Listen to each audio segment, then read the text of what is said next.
Oke, selamat datang. Di pembahasan kali ini, kita mau lihat satu ide yang penting banget. Gimana sih keputusan-keputusan di masa lalu itu seringkali ngejebak kita dalam konflik politik yang kayaknya nggak ada habisnya di masa sekarang? Pernah nggak sih Anda ngerasa capek banget ngelihat perdebatan politik yang itu-itu lagi terjadi berulang-ulang, seolah-olah nggak ada jalan keluarnya? Entah itu soal subsidi, otonomi daerah, atau kebijakan impor, rasanya kok kita kayak terjebak di putaran yang sama. Nah, ternyata ini bukan kebetulan, ada alasan struktural di baliknya. Nah, kuncinya tuh ada di sini. Masa lalu itu, ya bukan sekedar cerita lama. Dia itu arsiteknya situasi kita sekarang. Jadi setiap konflik yang kita lihat hari ini, pada dasarnya cuma bayangan dari pilihan-pilihan yang dibuat bertahun-tahun, bahkan puluhan tahun lalu. Terus gimana ceritanya ini bisa terjadi? Oke, yuk kita mulai telusuri bareng-bareng. Kenapa sih pertarungan politik ini kok kayaknya buntu banget dan susah banget diurai? Yang paling penting untuk diingat adalah konflik-konflik ini tuh bukan kejadian acak. Mereka itu warisan. Keputusan di masa lalu itu menciptakan sebuah struktur kayak blueprint sebuah bangunan gitu, yang maksa politik zaman sekarang ngikutin pola yang sama, turun-temurun. Oke, buat ngebongkar fenomena ini, kita bakal pakai sebuah alat analisis yang kuat banget. Anggap aja ini kacamata khusus buat ngelihat penjara keputusan masa lalu yang tanpa sadar udah ngurung kita semua. Nah, ini dia alat utama kita. Jadi, institusionalisme historis ini ngajak kita untuk nggak cuma ngelihat siapa yang lagi berantem sekarang, tapi justru bertanya, kapan sih semua ini mulainya? Momen penting apa yang bikin kita kejebak di jalur ini? Dan mekanisme apa yang bikin kita jadi susah banget buat keluar? Oke, yuk kita bedah mekanisme kunci pertama dari penjara ini. Ini konsep yang kuat banget buat ngejelasin kenapa kita seringkali terjebak. Coba bayangin deh, awalnya nih mungkin ada banyak banget pilihan arah kebijakan.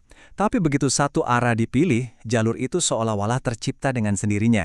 Dan makin lama kita jalan di situ, makin susah buat belok atau putar balik.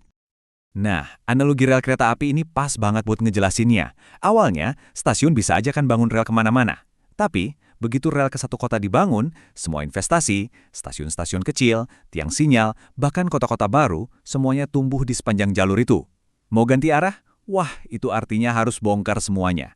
Nah, dalam politik, investasi ini ya bentuknya undang-undang, institusi, dan kelompok-kelompok yang kepentingannya tumbuh di sekitar kebijakan awal itu. Dan ini nih, pemahaman yang benar-benar bisa ngubah cara kita mandang masalah. Ini bikin fokus kita geser dari yang tadinya nyalahin orang atau kelompok, jadi paham gimana sistem dan sejarah itu ngebatasin pilihan mereka. Mungkin aja mereka mau berubah, tapi ya itu, biaya buat keluar dari jalur yang udah ada itu udah ketinggian.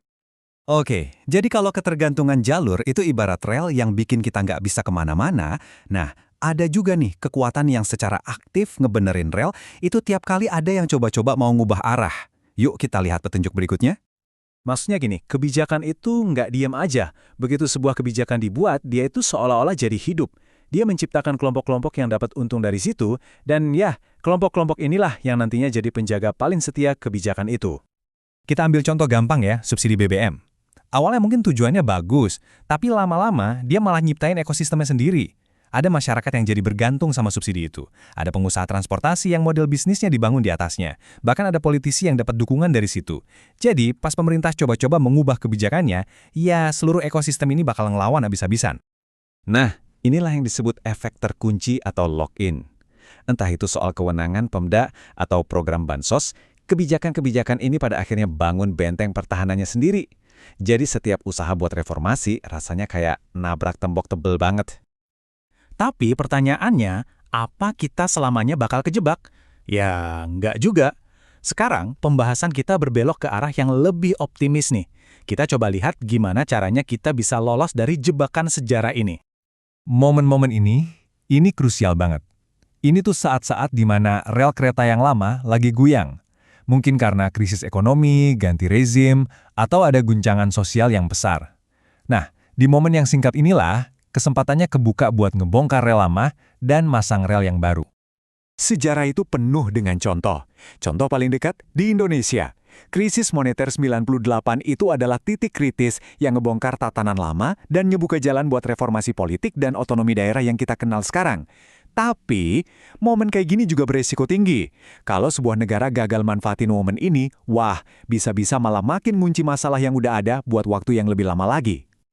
Oke, kita udah lihat gimana kita bisa kejebak sama ketergantungan jalur, dan gimana titik kritis bisa jadi jalan keluar. Sekarang, yuk kita satuin semua kepingan puzzle ini buat dapat satu kesimpulan akhir yang penting banget. Nah, disinilah beda krusialnya. Kalau resolusi, itu ibaratnya cuma nambal jalan yang bolong. Masalahnya selesai, ya untuk sementara. Tapi kalau transformasi, itu artinya kita bangun jalan tol baru. Nggak cuma nyelesain masalah yang ada di depan mata, tapi ngubah struktur yang bikin masalah itu muncul lagi dan lagi. Jadi, ya ini dia inti dari banyak banget konflik politik yang alot. Ini bukan cuma soal politisi A lawan politisi B. Ini pertarungan antara sebuah sistem dari masa lalu yang dijaga ketat sama para penjaganya melawan tuntutan dan realitas masyarakat yang baru yang udah nggak cocok lagi sama sistem yang lama. Jadi, lain kali Anda nonton atau baca berita soal perdebatan politik yang nggak ada ujungnya, coba deh berhenti sejenak. Alih-alih nanya, siapa yang salah? Coba tanya, kapan ya jalur ini mulai terkunci? Karena dengan mengubah pertanyaan kita sebenarnya udah mulai mengubah cara kita mencari jawaban.